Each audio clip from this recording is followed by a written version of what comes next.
मंगलम भगवान वीरो मंगलम गौतमो गणी मंगलम कुंद कुंदाद्यो जैन धर्मोस्तु मंगलम सर्व मंगल मांगल्यम सर्व कल्याणकारकम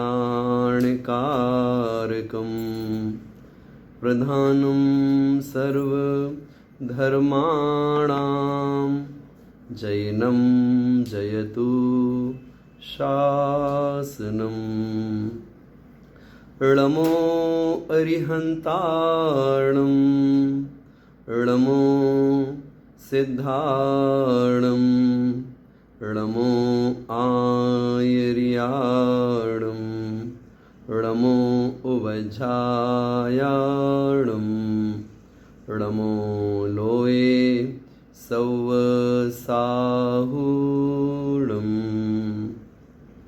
मोक्षमार्गस्य नेतारं भेतारं कर्मभूभृतां ज्ञातारं विश्वतत्त्वानां वन्दे तद्गुणलब्धये। पंच परमेष्ठी भगवान की जय। द्वादशांग जनवाणी माता की जय। परम पूज्य आचार्य गुरुवर विद्यासागर जी महाराज की जय।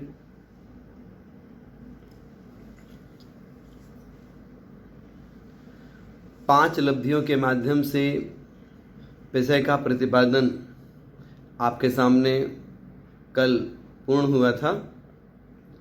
आज हम देखते हैं 10 करण के बारे में। यहाँ पर जो 10 करण यह शब्द आता है, इसका अर्थ क्या? तो आचार्य कहते हैं कि जो कर्मों की अवस्थाएं हैं, उन अवस्थाओं को लेकर के जो विषय का प्रतिपादन किया जाता है, वह अवस्थाएं कितने प्रकार की हैं? वे अवस्थाएं 10 प्रकार की होती हैं। उनके नाम आपको बता रहे हैं, आप लोग नोट करिएगा अपनी कॉपी में। बंध, सत्व, उदय, उपशम, उदीर्णा, उत्कर्षण, अपकर्षण, संक्रमण, निधत्ति और निकाचित। तो यहाँ पर जो कर्म की जो 10 प्रकार की अवस्थाएं हैं, इनको लेकर के विषय का प्रतिपादन करेंगे। ये चीज़ हमारे समझ में कैसे आएगी? भूमिका के माध्यम से विषय का प्रतिपादन करते हैं। देखें, ये जो संसार है, इसमें अनेक प्रकार की पौद्गलिक वर्गणाएं पाई जाती हैं। इन पौद्गलिक वर्गणाओं में कोई तो आहारक वर्गणा होती है, जिससे कि हमारा ये औदारिक शरीर बनता है। कोई तेजस वर्गणा होती है, जिससे कि हमारे शरीर में जो कांति आती है। अथवा हम देखें, जो हमारा भोजन जिससे पचता है, अथवा जो हमारे शरीर में जठराग्नि है, भोजन पचाने में जो काम आती है, वो तेजस वर्गणा है। तो तेजस वर्गणाओं के निमित्त से तेजस शरीर बनता है। एक होती है भाषा वर्गणा, उसके निमित्त से वचन बनते हैं। जो हम शब्द बोल रहे हैं, आपके पास तक पहुंच पाते हैं, रिकॉर्ड हो जाते हैं। तो ये जो शब्द रिकॉर्ड हो रहा है, ये पुद्गल ही तो है। अगर पुद्गल नहीं होता तो रिकॉर्डिंग कैसे हो पाती? इसलिए जो पुद्गल है, शब्द क्या है? पुद्गल है। आपको पता है पुद्गल की जो पर्यायें आती हैं 10 प्रकार की, उसमें शब्द आता है। इसी प्रकार से एक होती है मनोवर्गणा, जिसके माध्यम से द्रव्य मन की संरचना होती है। वह द्रव्य मन की संरचना जिसके माध्यम से जो हमारे अंदर में विचार आते हैं, हित का विचार आता है, अहित का विचार आता है इत्यादि। विवेक बुद्धि जागृत होती है, जो हमारा श्रद्धान दृढ़ हो पाता है, उसमें कहीं न कहीं मन का रोल विशेष होता है। तो जो द्रव्य मन की संरचना होती है उसकी विशेषता क्या हुई? वो भी पौद्गलिक वर्गणा है, उसका नाम है मनोवर्गणा। इसी प्रकार से एक और होती है, उसका नाम है कार्मण वर्गणा। तो यहाँ जो प्रसंग है वह प्रसंग कार्मण वर्गणाओं की अपेक्षा से समझिएगा। आप बोलेंगे ये कार्मण वर्गणा क्या कहलाती है? जो भी हम कषाय भाव करते हैं या फिर मन, वचन अथवा काय, इनके निमित्त से हमारे आत्म प्रदेशों में जो परिस्पंदन होता है, तो जो आत्म प्रदेश परिस्पंदन है उसका नाम योग है। योग से कर्माश्रव होता है और कसाय के निमित्त से वह आया हुआ कर्म आत्मा के साथ एकमेक संबंध को प्राप्त हो जाता है। ऐसे योग और कषाय दो चीजें हैं जो कि कर्म बंध में कारण बनती हैं। तो जो कार्मण वर्गणाएं हैं उनका कर्म रूप परिणमन होना, ये आश्रव ये हुआ योग के कारण से, और कर्म रूप हुई कार्मण वर्गणाओं का आत्मा के साथ एकमेक संबंध हो जाना, ये कहलाता है बंध। ये किससे होता है? कषाय के कारण से होता है। तो जो ये कार्मण वर्गणा हैं हमें दिखती है क्या? तो कार्मण वर्गणाएं किसी भी इंद्रिय का विषय नहीं बन पाती, अर्थात ये वर्गणाएं हमें दिखती नहीं हैं। तो जो चीज दिखती नहीं है क्या वो हो नहीं सकती? हो सकती है ना। बहुत सारी चीजें हैं हमें दिखती नहीं हैं लेकिन होती हैं। जैसे हाइड्रोजन, ऑक्सीजन दिखता है क्या? नहीं दिखता, लेकिन दोनों की निश्चित मात्रा मिलाओ तो पानी दिखाई पड़ता है। तो उसी प्रकार से जो कार्मण वर्गणाएं हैं वो लोक में भरी हुई हैं। हम जहाँ पर हैं यहाँ हमारे अंदर भी भरी हुई हैं। वे वर्गणाएं योग और कषाय के निमित्त से आत्मा के साथ एकमेक संबंध को प्राप्त हो जाती हैं। इसी का नाम बंध करण है। 10 करणों में जो पहला भेद है बंध, तो बंध क्या कहलाया? बंध इसका नाम है, एक प्रकार का बॉन्ड हो जाना। जैसे कि उदाहरण के लिए लकड़ी है, तो लकड़ी के ऊपर हमने सनमाइका चिपकाना चाहते हैं, चिपक जाएगा ना, बीच में फेविकोल लगेगा, बस तो चिपक जाएगी। तो वैसे ही जैसे सीमेंट है उसमें पानी डाल दिया तो सीमेंट के कण क्या होंगे? चिपक जाएंगे। आटा है, पानी डालेंगे तो वो आटा को मार सकते हैं, वो सारे रवा, सारे कण चिपक जाएंगे। इसी प्रकार से जो मैं आत्मा हूँ, मेरे आत्मा में जो आत्म प्रदेश परिस्पंदन होता है, जो पूर्व कर्म के उदय के कारण से कषाय भाव होता है, तो योग और कषाय के निमित्त से वे कार्मण वर्गणाएं कर्म रूप से परिणमित होती हैं और निरंतर हम संसार में रहते हुए कर्मों का बंध करते रहते हैं। ये ही परिणति हम संसारी जीवों की अभी से नहीं, अनादिकाल से चल रही है। सबसे पहले हमें इस बात का विश्वास भी करना होगा कि कर्म बंध होता है। विश्वास करेंगे ना, विश्वास करेंगे तभी कहा जाएगा कि आप सम्यक दृष्टि हैं। यदि हम कर्माश्रव का, कर्म बंध का विश्वास नहीं करेंगे तो फिर सम्यक को कैसे बना पाएंगे हम? अर्थ क्या हुआ? आश्रव तत्व है, क्या करना है? श्रद्धान करना है। बंध तत्व है, उसका भी श्रद्धान करना है। आते हुए कर्मों को हम रोक सकते हैं, रोक लेते हैं, इसी का नाम तो संवर है। तो संवर तत्व का भी विश्वास करना है। जो पहले के बंधे हुए कर्म हैं उन कर्मों की हम निर्जरा भी करते हैं। निर्जरा तत्व है तो आश्रव कर्म का, बंध कर्म का, संवर कर्म का, निर्जरा कर्म की। तो हमें इन 4 तत्वों पर विश्वास करना होगा ना। विश्वास कब हो पाएगा? जब हम ऐसा कहेंगे कर्म होते हैं, कर्म का बंध भी होता है, ये कर्म दिखते नहीं हैं, सूक्ष्म होते हैं। लेकिन जब कर्म बंधने के बाद उदय में आता है तो वह कर्म अपनी अनुभूति भी करा देता है।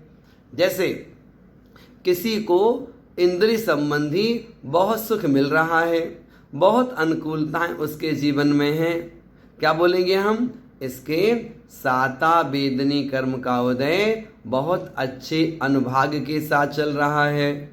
इससे विपरीत कोई जीव ऐसा है, दुखी है, परेशान है, मानसिक रूप से भी उसको संताप हो रहा है, क्या कहते हैं? भैया तुम्हारे अभी असाता वेदनीय का उदय चल रहा है, इसलिए आप दुखी और परेशान से मालूम पड़ते हो। तो ये चीज हमें कैसे समझ में आई? कर्म कर्म है तब तो मालूम पड़ा कोई सुखी है, कोई दुखी है। इसी प्रकार से ज्ञानार्जन करते हैं, अध्ययन करते हैं, पढ़ाई करते हैं। कोई लोग तो बहुत जल्दी विषय याद कर लेते हैं और किसी किसी को याद करने में बड़ी तकलीफ होती है। 2 बार पढ़ो, 4 बार पढ़ो, 10 बार भी क्यों ना पढ़ लो, उसके बावजूद भी धारणा नहीं बनती, विषय वस्तु याद नहीं होती है। कारण क्या है? ज्ञानावरणी कर्म का उदय चल रहा है, इसलिए याद नहीं होता। हम देखते हैं कोई तो 80 साल जीता है, 70 साल जीता है, कोई छोटी उम्र में ही अपनी आयु पूरी करके अगली पर्याय में चला जाता है। कारण क्या? सबका आयु कर्म है। कैसा होता है? भिन्न भिन्न प्रकार का होता है। जिसका जैसा आयु कर्म है उसके आधार पर वह उस पर्याय में रहता है, जीवन जीता है। कई बार अकाल मरण भी किसी का हो जाता है और मरण को प्राप्त होके अगली पर्याय में चला जाता है। तो वो ज़्यादा रुके, इस भव में हम ज़्यादा नहीं रुक पाए। वो तो हमसे बाद में आए थे, हमसे पहले चले गए। ये जो अनेक प्रकार के विकल्प हमारे मानस पटल में आते हैं, इसका उत्तर क्या? तो आचार्य कहते हैं पिछले भव में आपने जैसा आयु कर्म बांधा होगा उस आधार पर इस भव में उतनी आयु भोगने को मिलेगी। अब किसी ने ज़्यादा आयु बांधी हो लेकिन उसने हिंसा बहुत की, व्यर्थ में जीवों की विराधना बहुत की, तो जीवों की विराधना करने वाला जीव प्राप्त हुए भव में वो पूरी आयु नहीं भोग पाएगा। वो जैसे उसने असंख्यातों जीवों की, अनंतों जीवों की विराधना करी है, उसी प्रकार से वह भी किसी न किसी के द्वारा वैसा निमित्त बनेगा कि उसका भी अकाल मरण हो जाएगा। इसलिए सुखमय और पूरा जीवन जीना चाहते हैं तो याद रखिएगा, व्यर्थ में जीवों की हिंसा ना करें, जीवों को ना सताएं, परेशान ना करें, मानसिक रूप से भी परेशान ना करें, शारीरिक रूप से भी परेशान ना करें, वाचनिक रूप से भी किसी को परेशान ना करें। नहीं करेंगे तो हमारा जीवन अच्छा बनेगा और हम स्वस्थ जीवन जिएंगे और अपना पूरा जीवन जिएंगे। ऐसे करके कर्म व्यवस्था है, तब तो किसी को आयु कम, किसी को ज़्यादा मिलती है। इसी प्रकार से हम देखते हैं किसी की अवगाहना 6 फीट की है, कोई 5.5 फीट का है, कोई 5 फीट का ही है, कोई सांवला है, कोई गोरा है, कोई काला है, कोई और गोरा है। कारण क्या? नाम कर्म की प्रकृतियों का उदय अलग अलग प्रकार का। किसी का शरीर सुडौल है, कोई दुबला पतला है, कोई देखने में सुंदर लगता है, कोई नहीं लगता है। क्या है सब ये? नाम कर्म का वैचित्र है। कोई उच्च कुल में है, कोई नीच कुल में है। ये भी क्या है? गोत्र कर्म का फल है ये। तो ऐसे करके जो हमें कर्म की व्यवस्थाएं अलग अलग प्रकार से देखने को मिलती हैं, तो हम इस बात को भली प्रकार से समझ पाते हैं। इसलिए कर्म सिद्धांत है, इस बात का विश्वास करिए। और कर्म सिद्धांत पर हम विश्वास करेंगे तो आश्रव, बंध, संबर, निर्जरा, इन चारों तत्वों का एकदम समीचीन श्रद्धान हो जाएगा। ऐसे ही मेरा आत्म तत्व है, इस भाव में है ना, अगले भाव में आयु पूरी होगी, अगले भाव में चले जाएंगे हम, शरीर छूट जाएगा, आत्मा साथ में जाएगी ना। और साथ साथ में जो भी हमने पुण्य पाप रूप कर्म बांधे हैं, वो कर्म भी उसी आत्मा के साथ अगले भाव में पहुंच जाएंगे। तो जिन कर्मों का फल यहाँ हम नहीं भोग पाए, वहाँ जाकर के और कर्मों का फल हम सभी भोग पाएंगे। तो ऐसा करके कर्म व्यवस्था की अपेक्षा बताया जाता है कि जो 8 कर्म हैं, ये बंधते हुए कर्म हमें दिखाई तो नहीं पड़ते हैं, लेकिन कर्म बंधने के बाद में कुछ ना कुछ अनुभूति हमें कराता ही कराता है। हमें मतलब जो कर्म बांधने वाला है उसको कहीं ना कहीं इस बात का भी एहसास होने लगता है कि हमें यहाँ पर ऐसा नहीं करना चाहिए था, यहाँ ऐसा करना चाहिए था, इत्यादि कई प्रकार से इनकी विशेषताएं बना करती हैं।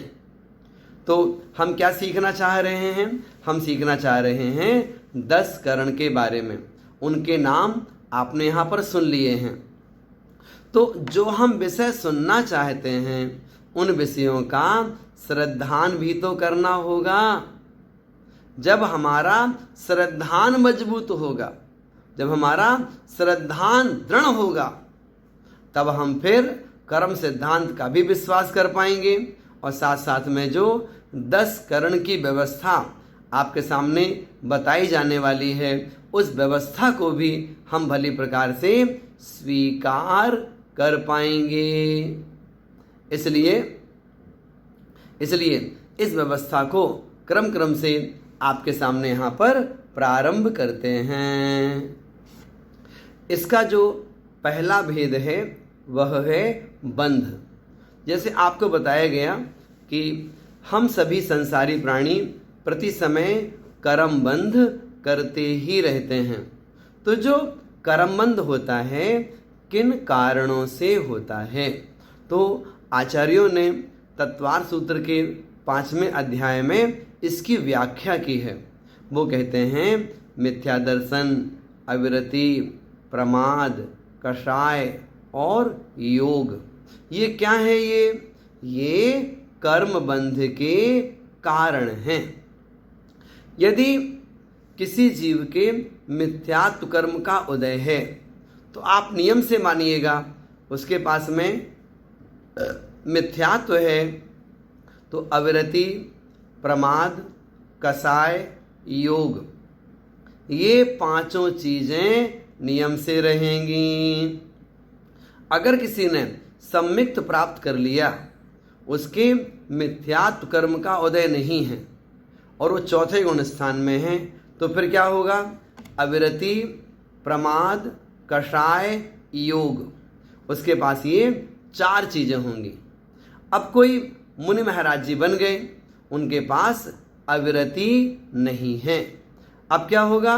उनके पास में प्रमाद, कषाय और योग, ये 3 चीजें पाई जाएंगी। इसी प्रकार से हम देखें, जिसके पास प्रमाद नहीं है, मुनिराज जी बन गए, और वो अप्रमत्त हो गए, तो उनके पास क्या रहेगा? उनके पास में कषाय और योग ये दो रहेंगे। अब क्या हुआ? 11वें गुण स्थान में चले गए, कषाय नहीं है, अब क्या बचा? योग। अब 14वें गुण स्थान में चले गए, अब उनके पास में पांचों में से कोई भी प्रत्यय नहीं है। कहने का मतलब क्या? जैसे जैसे जीव गुण स्थानों में आगे बढ़ता चला जाता है, वैसे वैसे कर्म बंध उसके और कम और कम और कम होता चला जाता है। और जो बंध के कारण हैं, जो बंध के कारण हैं, वो भी तो कम हो रहे हैं। बंध के कारण मतलब जो 5 चीजें बताई ना, ये बंध के कारण ही तो हैं। मतलब क्या? अगर कोई पहले गुण स्थान में है तो उसके पास में मिथ्या दर्शन भी है, अविरति, प्रमाद, कषाय, योग सब बैठा हुआ है। अब जैसे आपने सम्यक्त प्राप्त कर लिया, लेकिन अभी आप वृत्ति नहीं बने, तो आपके पास में मिथ्यात्व नहीं है, तो फिर अविरति, प्रमाद, कषाय, योग ये सब रहेगा। अब आप महावृत्ति बन गए, मुनि महाराज जी बन गए, तो फिर मिथ्यात्व नहीं है, अविरति नहीं है, लेकिन प्रमाद, कषाय, योग तीनों हैं। अब वे मुनिराज 7वें गुण स्थान में हैं, तो फिर प्रमाद नहीं रहेगा, वहां कषाय और योग दो रहेंगे। फिर 11वें में चले गए तो कषाय भी चली जाएगी। तो जैसे जैसे गुण स्थानों में आगे बढ़ते जाते हैं, तो जो आश्रव के कारण हैं वे भी कम कम होते चले जाते हैं, और 14वें गुण स्थान में वो अवस्था शून्य हो जाएगी, अर्थात वहां पर कर्म आश्रव नहीं होता है। इस प्रकार से ये थोड़ी चीज हमने आपके सामने रखी। क्या सीखा? हमने सीखा बंध। बंध का मतलब क्या होता है? कर्म प्रदेशों का और आत्म प्रदेशों का। फिर देखो, कर्म प्रदेशों का और आत्म प्रदेशों का परस्पर में अण्वोन्य प्रवेशणम, एक दूसरे में प्रवेश कर जाना, इसका नाम बंध है। जैसे दूध है, उसमें पानी डाल दिया, क्या हो गया? वो एक में एक हो गया, दूध पानी मिलकर के। ये क्या है? ये बंध कहलाता है। तो आत्मा के साथ में भी कर्म का बंध होता रहता है। ये विश्वास करने की चीज है, इसलिए पहले कहा था हमने कि कर्म का बंध होता है, इस बात का विश्वास कीजिएगा। ये पहला करण हो गया। फिर आगा दूसरा बोलते हैं, क्रम आगे पीछे हो सकता है, हमें 10 की 10 बातें सीखनी है। बंध के बाद में दूसरा आता है सत्ता। मतलब क्या हुआ? जो भी हम कर्म बांधते हैं, कर्म बंधने के बाद में हमारी आत्मा के साथ उसका बॉन्ड हो गया, वो आत्मा के साथ बंध गया, तो वह कर्म हमारी आत्मा के साथ कितने समय तक रुका रहेगा, कितने समय तक बंधा रहेगा? तो जब तक वो कर्म अपना फल नहीं देता है, तब तक वो कर्म सत्ता में बना रहता है। वो कर्म की सत्ता कहलाती है। और कर्म बंधते समय ही इस बात का पता चल जाता है कि ये कर्म हमारी आत्मा में कितने समय तक रुका रहेगा, कितने समय तक ये कर्म हमारी आत्मा के साथ बंधा रहेगा। ये कब मालूम पड़ जाता है? कर्म बंधने के समय में ही उसमें स्थिति पड़ जाती है, उसे हम बोलते हैं स्थिति बंध। कषाय से होता है ना, क्या? स्थिति बंध और अनुभाग बंध, ये कषाय से होता है। तो कर्म बंधते समय ही उसमें स्थिति पड़ जाती है कि ये कर्म हमारी आत्मा में कितने समय तक रुका रहेगा। जैसे उदाहरण के लिए कोई मिथ्या दृष्टि जीव है और उसने मिथ्यात्व कर्म का बंध किया, तो वह बंधा हुआ मिथ्यात्व कितने समय तक आत्मा के साथ संबंध बना के रह सकता है। आपको पता है कि मिथ्यात्व की उत्कृष्ट स्थिति 70 कोड़ा कोड़ी सागरोपम प्रमाण की होती है।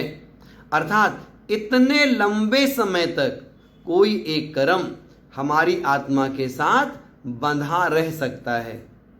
फिर क्या हुआ, जैसे किसी ने चारित्र मोहिनी बांधा, तो चारित्र मोहिनी कर्म जो बंधा है वो उसकी उत्कृष्ट स्थिति कितनी पड़ सकती है, तो कहते हैं 40 कोड़ा कोड़ी सागर। अर्थात इतने लंबे समय तक चारित्र मोहिनी कर्म हमारी आत्मा के साथ रह सकता है।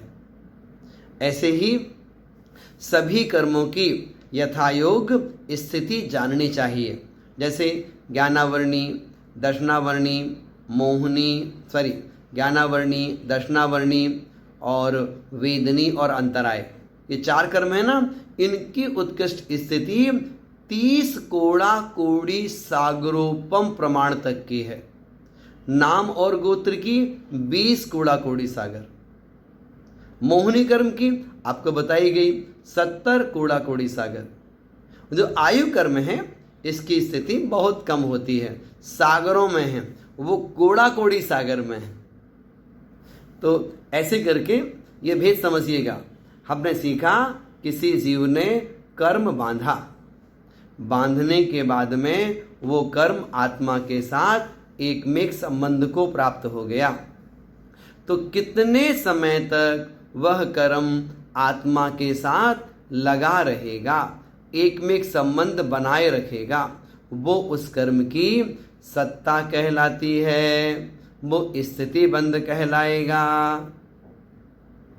तो आप समझ पा रहे होंगे कर्म की सत्ता। जैसे उदाहरण के लिए आपने 500 रुपये कमाए और ले जाकर के वो रुपए तिजोरी में रख दिए या बैंक में डाल दिए या लॉकर में आपने रख दिए, रखे हुए हैं ना, निकालो भाई, अभी नहीं निकालना, जब आवश्यकता होगी निकाल लेंगे।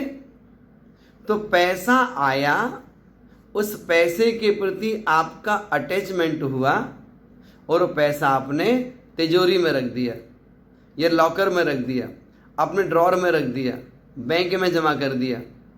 अब उस पैसे की तरफ आपका ध्यान ही नहीं जा रहा है। तो जब तक वह पैसा आप उपयोग नहीं करेंगे, उसको खर्च नहीं करेंगे, तब तक उन रुपयों का स्वामित्व आपके पास बना रहेगा। वैसे ही कर्म बांधने के बाद जब तक उन कर्मों का हम फल नहीं भोगते हैं, तब तक वह कर्म हमारी आत्मा के साथ एकमेक संबंध बनाए रखता है। तो एकमेक संबंध बनाए रखना ये सत्ता कहलाती है। वो कब तक रहेगी वो नहीं कह सकते। उत्कृष्ट 70 कोड़ों कड़ी सागर हो सकता है। जैसे वह रुपए हैं, आप खर्च नहीं कर रहे, रखे हुए हैं, जब तक रखे हैं तब तक उनका स्वामित्व किसके पास है? उन रुपयों का मालिक कौन कहलाएगा? आप कहलाएंगे। उसी प्रकार से कर्म बंधने के बाद जब तक वो कर्म अपना फल नहीं देता है, उसका मालिक कौन कहलाएगा? आप कहलाएंगे। तो ऐसे करके जो कर्म की सत्ता है, उस सत्ता को यहाँ पर बहुत स्पष्ट अच्छी तरह से अपनी धारणा में बना करके रखिएगा। इसलिए कर्म का बंध हुआ, अब कर्म की सत्ता हुई। अब तीसरा पॉइंट आपके सामने आएगा, वो है कर्म का उदय। ध्यान दीजिएगा, हम कह रहे हैं कर्म का उदय। उदय मतलब क्या? जो हमने कर्म बांधा था वो हमारे सत्ता में रहा, और जब उसकी स्थिति पूरी हुई अथवा उस कर्म की आबाधा पूरी हुई, तो वह कर्म उदय में आकर के अपना फल देता है। जो आप पढ़ते हैं ना, विपाकोनुभवः, कर्म का जो विपाक है, उसका जो उदय है, उसका जो फल है, उसकी चर्चा यहाँ पर की जा रही है। किसकी चर्चा? कर्मोदय की। तो उदय किसे कहते हैं? तो आचार्यों ने लिखा, द्रव्य क्षेत्र काल भाव के निमित्त से कर्म के फल देने को उदय कहते हैं।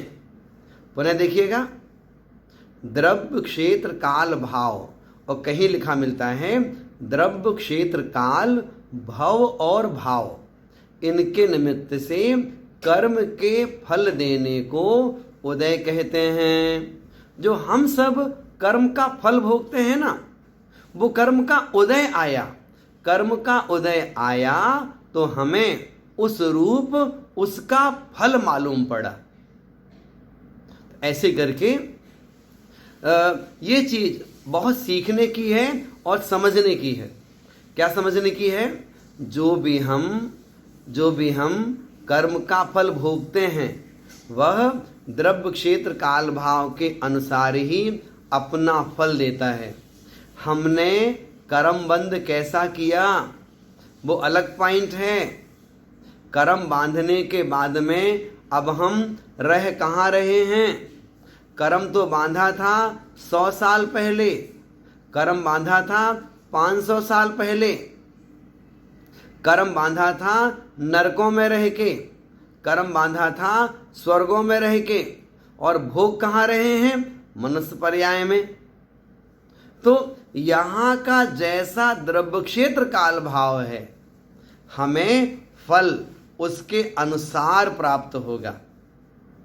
आप देखो, श्रेणिक राजा जी हैं, उन्होंने नरक आयु बांध ली, बाद में सम्मिक्त प्राप्त किया, छायिक सम्मिक्त प्राप्त कर लिया, तीर्थंकर नाम कर्म का बंद कर रहे हैं।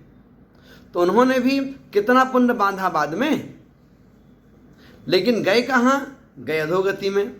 तो वहां पर भी बहुत से पुण्य कर्म को बांध रहे हैं वो, उसके बावजूद भी फल कैसा भोग रहे हैं? फल तो पाप रूप ही मिल रहा है। उनके पुण्य का उदय भी आने वाला है, लेकिन वो पुण्य का उदय भी पाप में परिवर्तित हो जाता है। तो ऐसी विचित्रता आचार्यों ने हमें बताई, किसमें? कर्म के उदय में। इसलिए अच्छा जीवन जीना है तो हमें अपने द्रव्य क्षेत्र काल भाव को अनुकूल बना करके रखना होगा। यदि द्रव्य क्षेत्र काल भाव अनुकूल रहेगा तो कर्म का फल हमें अच्छा मिलेगा, और द्रव्य क्षेत्र काल भाव प्रतिकूल रहेगा तो पुण्य कर्म भी मंद फल देके चला जाएगा। द्रव्य क्षेत्र काल भाव अनुकूल रहेगा तो पाप कर्म मंद फल देके चला जाएगा। द्रव्य क्षेत्र काल भाव अनुकूल रहेगा तो पुण्य कर्म और अच्छे फलदान के साथ में हमें फल देगा। आप देखो ना, बीज के अनुसार खेत में बीज डाला जाए तो खेत के अनुसार फसल मिलती है या बीज के अनुसार? दोनों चीजें हैं ना। बीज भी अच्छा होगा और खेत भी अच्छा होगा तो फसल बहुत अच्छी आएगी। बीज कमजोर है लेकिन खेत अच्छा है, उपजाऊ भूमि है, तो कई बार बीज कमजोर होने पर भी उपजाऊ भूमि हो, फल अच्छा मिलता है। इसी प्रकार से बीज कमजोर है और भूमि भी बंजर है, बीज कमजोर है और भूमि भी बंजर है, तो क्या होगा? फल अच्छा नहीं मिलेगा, कुछ भी नहीं मिलेगा। मतलब है ना। इसी प्रकार से बीज बहुत अच्छा है और भूमि बंजर है, तो अच्छा बीज भी बंजर भूमि में व्यर्थ हो जाता है। उसी प्रकार से यहाँ समझिएगा, कर्म का उदय, आपने बहुत पुण्य बांधा है जीवन भर, बहुत अच्छे काम किए हैं, लेकिन उन कर्मों का फल भोगने के लिए द्रव्य क्षेत्र काल भाव की अनुकूलता नहीं है। तो फिर क्या होगा? वो जो बहुत पुण्य बांधा है वो पुण्य भी धीरे धीरे पाप रूप फल दे देगा। तो हमने जो अच्छा किया वो अच्छे का फल भी हमें अच्छा नहीं मिल पाएगा। इस प्रकार से जो कर्म का फल है, कर्म का उदय है, कैसे मिलता है? द्रव्य क्षेत्र काल भाव के आधार पे मिलता है। इसलिए हमें द्रव्य की भी अनुकूलता बना के रखनी है, अर्थात संगति हमारी गुणवानों से होनी चाहिए। जो अच्छे विचार वाले लोग हैं उनकी संगति करना चाहिए। मतलब द्रव्य अच्छा होगा तो हमें जीवन में सुकून रहेगा। द्रव्य अच्छे का मतलब क्या? जैसे भोजन है, भोजन भी द्रव्य कहलाता है। आप सात्विक भोजन करोगे, आप अपने शरीर के अनुकूल भोजन करोगे, आप शुद्ध भोजन करोगे, परिणाम अच्छे रहेंगे। किसका प्रभाव है? ये भी द्रव्य का प्रभाव है ना। इसी प्रकार से आप कपड़े पहनते हैं तो कपड़े आप सात्विक कपड़े पहनोगे तो परिणाम अलग होंगे। और आपने कपड़े जब पहनावा है वो पहनावा बहुत अच्छा नहीं है, बेढंगा सा है, तो क्या वो द्रव्य का प्रभाव अलग प्रकार का पड़ेगा। आप सोचिए ना, धोती दुपट्टा पहन करके मंदिर पहुँचे या मंदिर पहुँच करके धोती दुपट्टा पहना, परिणाम कैसे हो रहे हैं? बड़े अच्छे परिणाम हैं। क्यों? भैया शुद्ध कपड़े पहने हुए हैं। तो इन सब चीज़ों का द्रव्य का प्रभाव हमारे जीवन में पड़ता है। ऐसे ही क्षेत्र का प्रभाव भी पड़ता है। स्थान कौन सा है? हम घर में रहते हैं, भाव अलग प्रकार के हैं। मंदिर में पहुँचे, भाव अलग प्रकार के हैं। कहीं शादी पार्टियों में गए, भाव अलग प्रकार के हैं, है ना। तीर्थ यात्रा में जा रहे हैं, अलग प्रकार के परिणाम हैं। शादियों में जा रहे हैं, अलग प्रकार के परिणाम हैं। किसका प्रभाव है? ये सब क्षेत्र का प्रभाव पड़ता है। तो जैसा क्षेत्र होता है हमारे परिणामों में भी वैसा परिवर्तन आने लगता है, वैसे ही कर्म का उदय आने लगता है। तो कहीं ना कहीं ये सारा परिणमन जीवन में चलता रहता है। काल का प्रभाव पड़ता है। जैसे मालूम पड़ा कि भाई अष्टान का पर्व शुरू हो गए, अथवा आज अष्टमी है, अथवा आज चतुर्दशी है, अथवा 10 लक्षण पर्व है। परिणाम कैसे होंगे? परिणामों में परिवर्तन आएगा ही आएगा, सकारात्मकता बनेगी ही बनेगी। किसका प्रभाव पड़ा? ये काल का प्रभाव है। जैसे कोई मॉर्निंग वॉक करने के लिए सुबह 4:30-5 बजे अपने घर से निकलता है और वो आधे पौन घंटे घूम करके आ जाता है। कैसे भाव रहते हैं? बड़े शांत अच्छे भाव रहते हैं। और वही व्यक्ति दोपहर में 12 बजे, दोपहर में 1 बजे, 2 बजे उसी रास्ते से फिर निकल रहा है, पैदल जा रहा है या अथवा बाइक से जा रहा है। आप सोचो उस समय परिणाम कैसे? उस समय परिणाम अलग प्रकार के हैं। किसका प्रभाव? ये काल का प्रभाव है। सुबह आकुलता नहीं थी, दोपहर में दौड़ भाग आकुलता शुरू हो गई। तो काल के प्रभाव से भी हमारे परिणामों में अंतर आता ही आता है ना। हम जिस काम के लिए सुबह बड़े उत्साह से निकले थे, शाम तक लौटते लौटते भाव एकदम परिवर्तित हो गए। तो ये काल का प्रभाव जीवन में पड़ता है। ऐसे ही जो हमारे भाव हैं, हमारे भावों का भी प्रभाव पड़ता है। ऐसे जो हमें कर्म का फल प्राप्त होता है द्रव्य क्षेत्र काल भाव के निमित्त से प्राप्त होता है। तो तीन चीज आपके सामने हो गई, एक हो गया बंध, एक हो गई सत्ता, एक हो गया उदय। अब इन तीनों चीजों को कुछ उदाहरणों के माध्यम से आपके सामने हम स्पष्ट करेंगे, फिर विषय को आगे बढ़ाएंगे, क्योंकि हमारी धारणाएं बहुत अच्छी बननी चाहिए, आगम के अनुसार बननी चाहिए। देखें, घर में छत पर पानी की टंकी लोग बना करके रखते हैं, है ना। तो क्या हुआ, एक पाइपलाइन से पानी भरा जाता है और एक पाइपलाइन से पानी नीचे उतरता भी है। तो बोरिंग का पानी जो टंकी में ऊपर जा रहा है, उसमें भर रहा है, वो क्या हुआ, वो कहलाया बंध। वो कहलाया बंध, अर्थात पानी इसमें भरा जा रहा है, ये बंध कहलाएगा।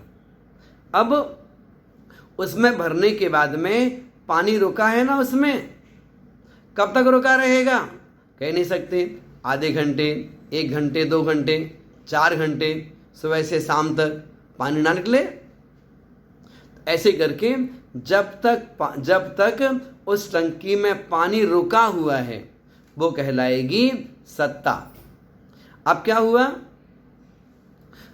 दूसरी पाइपलाइन के द्वारा उस टंकी का पानी नीचे की ओर आता है, कहीं बर्तन साफ करने के लिए निकल रहा है, कहीं स्नान करने के लिए निकल रहा है, कहीं और निस्तार के लिए, कहीं कपड़े धोने के लिए वो पानी निकल रहा है, टंकी खाली हो रही है। तो जो टोंटियों के माध्यम से पानी निकल रहा है उसे हमने कहा ये कर्म का उदय है। तो कर्म का उदय कैसा, जैसे कहा ना आपसे, पानी निकल रहा है, कहाँ निकल रहा है, को जमीन साफने को निकल रहा हो, को गार्डन में आपको पौधों में पानी देना है उसने निकल रहा हो, कहो तो बर्तन साफ करने को निकल रहा हो। तो ऐसे अनेक कारणों से उस टंकी का पानी खाली हो रहा है। हम क्या करते हैं, फिर बोरिंग चालू कर देते हैं, टंकी फिर भरने लगती है, फिर नल चालू होता है, पानी कम होने लगता है। तो ऐसे करके ना तो पानी कभी खाली हो पाता है ना, और ना टंकी खाली हो पाती है, पानी भरता रहता है, निकलता रहता है, भरता रहता है, निकलता रहता है। तो जैसे ये प्रक्रिया चलती रहती है उसी प्रकार से कर्म का बंध, कर्म की सत्ता, कर्म का उदय, ये तीनों चीजें हम सबके जीवन में निरंतर चलती रहती हैं। हम इससे कभी भी बच नहीं पाते हैं, क्योंकि योग और कषाय निरंतर लगी हुई है, योग और कषाय निरंतर लगे हुए हैं। तो कर्माश्रव कर्म बंध चल रहा है। अब कर्म बंधने के बाद में वो सत्ता में रुकेगा, कब तक रुकेगा, जितनी स्थिति बांधी होगी तो सत्ता कहलाएगी वो।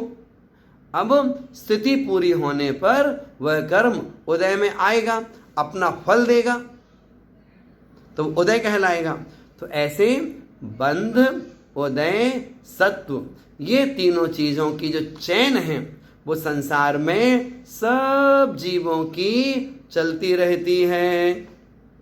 यहाँ तक कि जो अरिहंत भगवान हैं, जो 13वें गुण स्थान में हैं, उनको भी कर्म का आश्रय होता है, कर्म का बंध होता है, कर्म का उदय होता है, कर्म की सत्ता रहती है।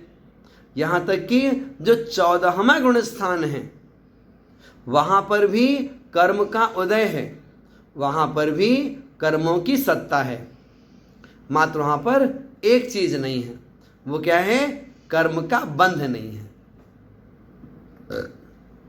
ऐसे करके इन 3 चीजों को अपने धारणा में बनाइएगा।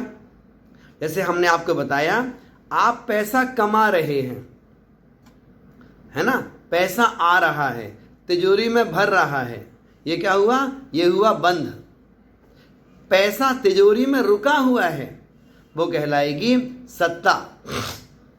अब थोड़े थोड़े पैसे समय आने पर आप खर्च करते चले जाते हैं और खर्च चलते चले जाते हैं।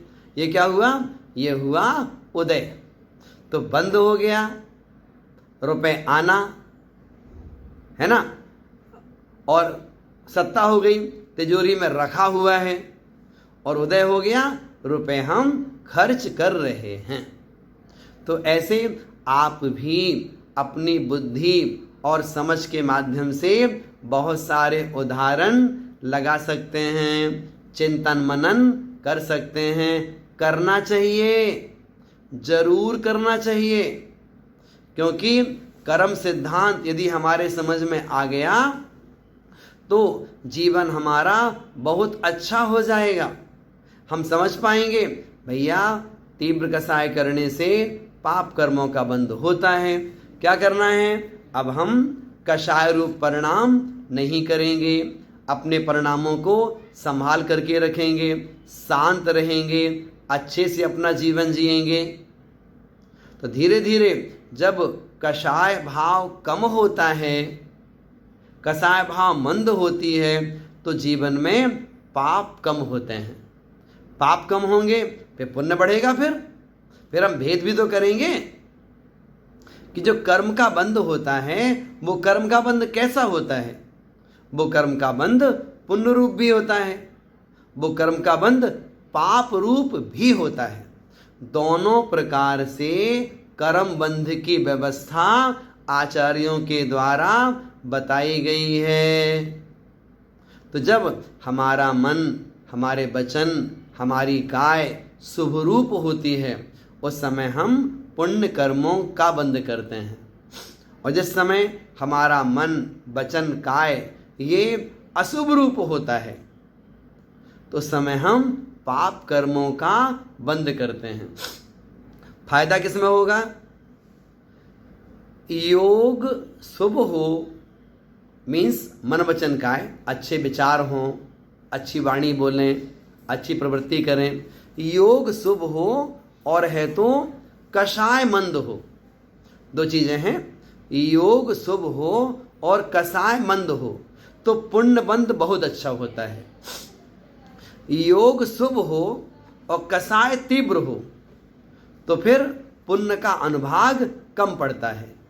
योग अशुभ हो और कषाय तीव्र हो तो पाप बंध बहुत ज़्यादा होता है, और योग अशुभ हो और कषाय मंद हो तो पाप कर्म का अनुभाग कम पड़ता है। ऐसे करके 4 प्रकार की स्थितियां हमारे आचार्यों ने हमें बताई हैं। किसमें? कर्म के बंध के लिए। इसलिए याद रखिएगा, जीवन को अच्छा बनाना है। बहुत सारा जीवन जी लिया, किसी ने 40 साल बिता दिए, किसी ने 50, 60, 70, 75, बहुत सारा जीवन जी लिया, है ना। और पूजन करने की बात करो तो कहते हैं हम तो 25 साल से पूजन कर रहे हैं, हम 30 साल से पूजन कर रहे हैं। और मंदिर पहुंचते हैं और पूजन की थाली आपने सजा करके रखी है, वहाँ छन्ना रख दिया है, चटाई बिछा ली आपने, और जनवाणी उठाने के लिए गए, और इतने में उस 1 मिनट में अगर कोई आपकी चटाई जो आपने बिछाई थी, आपकी नहीं है, मंदिर की थी वो जो चटाई आपने बिछाई है, वो जो चटाई आपने बिछाई है, कदाचित वो चटाई कोई उठा करके ले गया। अरे दूसरी उठा लाओ ना। वो चंदन की रकाबी आपने रखी थी, मंदिर का चंदन था, वो आपने अपने पास रखा और कदाचित किसी ने उठा लिया चंदन, तो उस 1 मिनट में ही हमारे परिणाम लाल पीले होने लगते हैं। चटाई लेकर कौन चला गया? हमने यहाँ पर रखी, हमने माना आपने रखी थी, है ना, लेकिन दूसरे को मालूम नहीं था ना कि आपने रखी वहां पर। वो तो सोचा भाई खाली रखी है, उठा के ले गया। तो ऐसे में जो हमारे परिणाम संकलित होते हैं, तो कई बार विचार करते हैं कि इतने समय से पूजन करते हो गए, मंदिर में आते हो गए, लेकिन अपने परिणामों को हम संभाल नहीं पा रहे हैं। आप बताइएगा किसकी कमी है? ये धर्म की कमी है क्या? या भगवान की कमी है क्या? या गुरु की कमी है क्या? किसी की कमी नहीं है।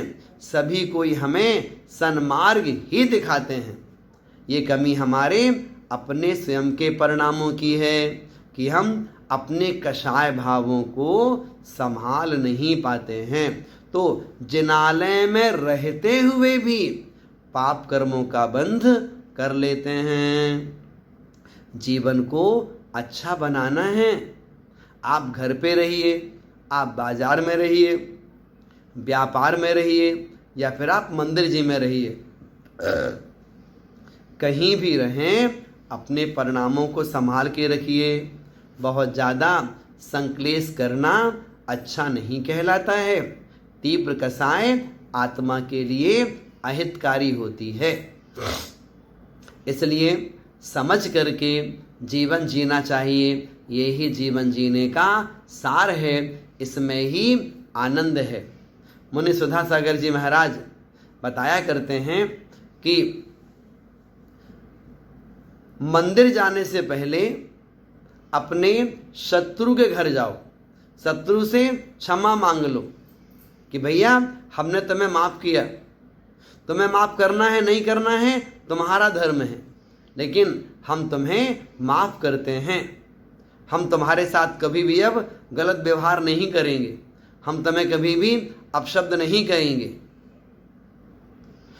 तो मंदिर बाद में गए तो हमारा मन बड़ा हल्का रहेगा, मन शांत रहेगा, परिणाम अच्छे रहेंगे। और अंतरंग में कषाय भाव भरे हुए हैं, कषायों की तीव्रता है, संक्लेश भरा हुआ है, निंदा का भाव भरा हुआ है, दूसरे की कमी हमेशा दिख रही है। फिर मंदिर जाकर के भगवान जिनेंद्र की पूजन आराधना करते हैं, हम मानते हैं वो पूजन आराधना करके हम भले पुण्यार्जन कर लेंगे, लेकिन जो आत्मिक संतुष्टि मिलनी चाहिए वो आत्मिक संतुष्टि के साथ में अपना दिन अथवा जीवन नहीं बिता सकते। हम आपसे कहना चाहते हैं जीवन को अच्छा बनाना है तो थोड़ा सा कर्म सिद्धांत का अध्ययन, कर्म सिद्धांत पर विश्वास होना चाहिए। हमारे द्वारा किया गया जो पुण्य है वो पुण्य भी पाप में परिवर्तित हो जाता है। हमारे द्वारा किया जो पाप है वो पाप भी पुण्य में परिवर्तित हो जाता है। ये सारी चीज़ें होती हैं, इनके बारे में हम कल आपके सामने बहुत सारा विषय रखेंगे। 10 करण में 3 करण की चर्चा आपके सामने की गई है, शेष जो करण हैं उसकी बात अपन कल अच्छी तरह सुनेंगे। आइए हम सभी माँ जिनवाणी की स्तुति करते हैं। अब हम जिनवाणी स्तुति करेंगे।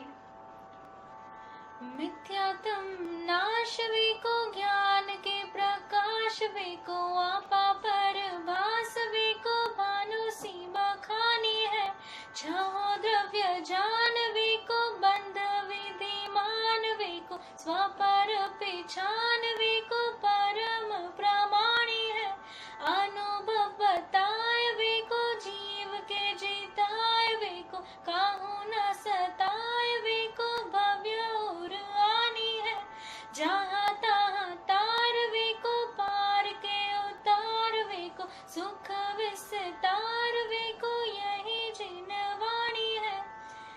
जिनवाणी के ज्ञान से सूझे लोकालोक सो वाणी मस्तक धरो सदा देत हूँ दोत। हे जिनवाणी भारती तो ही जपू दिन चैन जो तेरी शरण गहे सो पावे सुख चैन। अब हम शांति पूर्वक 9 बार नमोकार मंत्र के जाप करेंगे।